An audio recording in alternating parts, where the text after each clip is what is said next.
ఈ రేస్ కేసులో కేటీఆర్ కు ఊరట లభిస్తుందా అనే అంశంపై సర్వత్రా ఉత్కంఠ నెలకొంది. విదేశీ కంపెనీకి చెల్లింపుల వ్యవహారంలో కేటీఆర్ పై ఏసీబీ కేసు నమోదు చేసింది. ఈ కేసు కొట్టేయాలని కోరుతూ కేటీఆర్ హైకోర్టులో క్వాష్ పిటిషన్ వేశారు. ఈ పిటిషన్ లో వాదనలు పూర్తి కావడంతో ధర్మాసనం తీర్పును రిజర్వ్ చేసింది.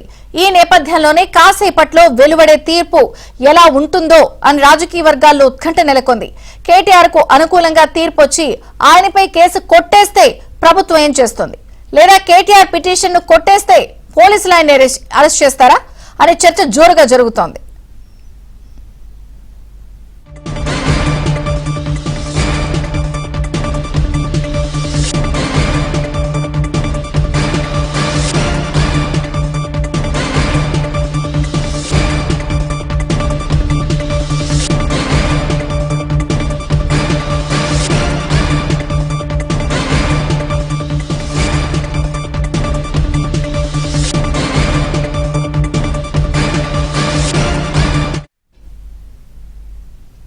హైకోర్టు తీర్పుపై ఫార్ములా ఈ రేస్ కేసు వ్యవహారం మొత్తంగా ఆధారపడింది.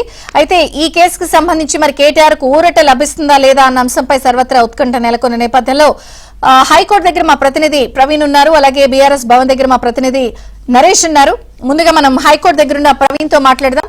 Praveen, updates please.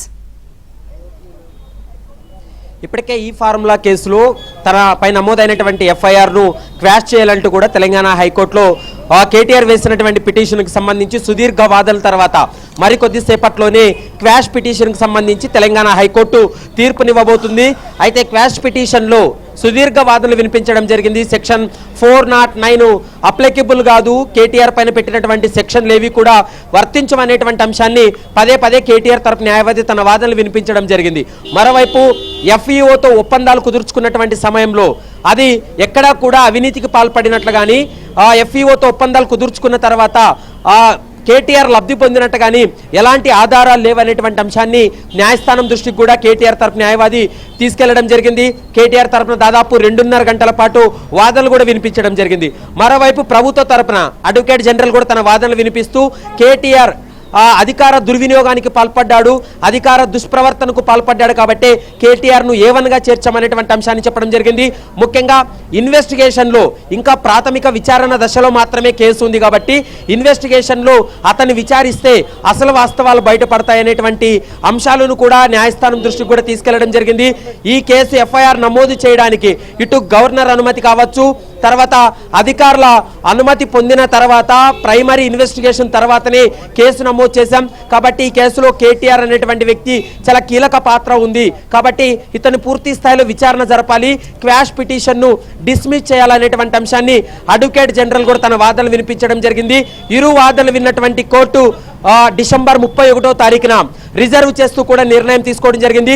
మరి కొద్దిసేపట్లో 10:30 తెలంగాణ హైకోర్టు కేటీఆర్ వేసినటువంటి క్వాష్ పిటిషన్ ను అలౌ చేస్తుందా లేకుంటే డిస్మిస్ చేస్తుందా అనేది మాత్రం చూడాలి. ఒకవేళ కేటీఆర్ పిటిషన్ ను డిస్మిస్ చేస్తే ఖచ్చితంగా అరెస్టు తప్పదనేటువంటి సంకేతాలు వినపడుతున్నాయి. ఏసీబీ అధికారులు కూడా చాలా ఉత్కంఠగా ఎదురు చూస్తున్నారు. మరోవైపు కేటీఆర్ కూడా ఉత్కంఠగా ఎదురు చూస్తున్నటువంటి పరిస్థితి కనపడుతుంది.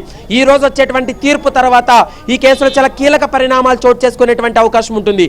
కేటీఆర్ కు వ్యతిరేకంగా ఒకవేళ తెలంగాణ హైకోర్టు తీర్పు ఇచ్చినట్లయితే వెంటనే సుప్రీంకోర్టులో కూడా పిటిషన్ దాఖలు చేయడానికి వాళ్ళ లీగల్ టీం కూడా సిద్ధంగా ఉందనేటువంటి అంశాన్ని మనకు తెలుస్తుంది. మరోవైపు రాష్ట్ర ప్రభుత్వం కూడా ఖచ్చితంగా తమకు అనుకూలంగానే తీర్పు వస్తుంది. ఈ కేసులో ఫిర్యాదుదారుడిగా ఉన్నటువంటి దానకిషోర్ ఇచ్చినటువంటి స్టేట్మెంట్ కావచ్చు, ఆర్థిక శాఖ నుంచి రికార్డులన్నీ పరిశీలించాము. మరోవైపు క్యాబినెట్ అప్రూవల్స్ లేకోకుండానే 55 కోట్ల రూపాయల వరకు కూడా విదేశీ కంపెనీకు అక్రమంగా బదిలీ చేశారు కాబట్టి ఈ అంశాలన్నింటినీ కూడా న్యాయస్థానం దృష్టికి తీసుకెళ్లాం. ఇది ఇన్వెస్టిగేషన్ ప్రాసెస్ లో ఉంది కాబట్టి ఈ పరిస్థితుల్లో తెలంగాణ హైకోర్టు తలదూర్చదు, ఖచ్చితంగా తమకు అనుకూలంగా తీర్పు వస్తుంది అనేటువంటి అంశాన్ని ఇప్పటికే రాష్ట్ర ప్రభుత్వం కూడా భావిస్తుంది. మరి చూడాలి ఎవరి అంచనాలు వారికి ఉన్నాయి. మరికొద్దిసేపట్లో తెలంగాణ హైకోర్టు ఎవరి మెరిట్స్ ఏ విధంగా ఉన్నాయనేది అంచనా వేసిన తర్వాత మెరిట్స్ ఆధారంగా చేసుకొని తెలంగాణ హైకోర్టు మరికొద్దిసేపట్లోనే కీలకమైనటువంటి తీర్పును వెల్లడించేటువంటి అవకాశం ఉంటుంది. ఒకవేళ ఈరోజు కేటీఆర్ వేసినటువంటి క్వాష్ పిటిషన్ డిస్మిస్ చేస్తే ఈ రోజు సాయంత్రంలోగానే కేటీఆర్ ను అరెస్ట్ చేయబోతున్నారనేటువంటి చర్చ కూడా పెద్ద ఎత్తున జరుగుతున్నటువంటి నేపథ్యంలో మరికొద్దిసేపట్లో తెలంగాణ హైకోర్టు ఇచ్చేటువంటి తీర్పు పైనే ఏసీబీ కేసు ఫార్ములా ఈ కార్ రేసింగ్ అంతా కూడా ఆధారపడి ఉందనేది కూడా మనం భావించాల్సి ఉంటుంది. మరి చూడాలి మరికొద్దిసేపట్లో తెలంగాణ హైకోర్టు ఎవరి వాదనలు ఏకీభవిస్తుంది, ఎవరి వాదనలో మెరిట్స్ ఉన్నాయనేది మరికొద్దిసేపట్లో 10:30 తెలంగాణ హైకోర్టు అయితే మాత్రం కీలకమైనటువంటి తీర్పును వెల్లడించేటువంటి అవకాశం అయితే కనబడుతుంది. విజయ చంద్రిక.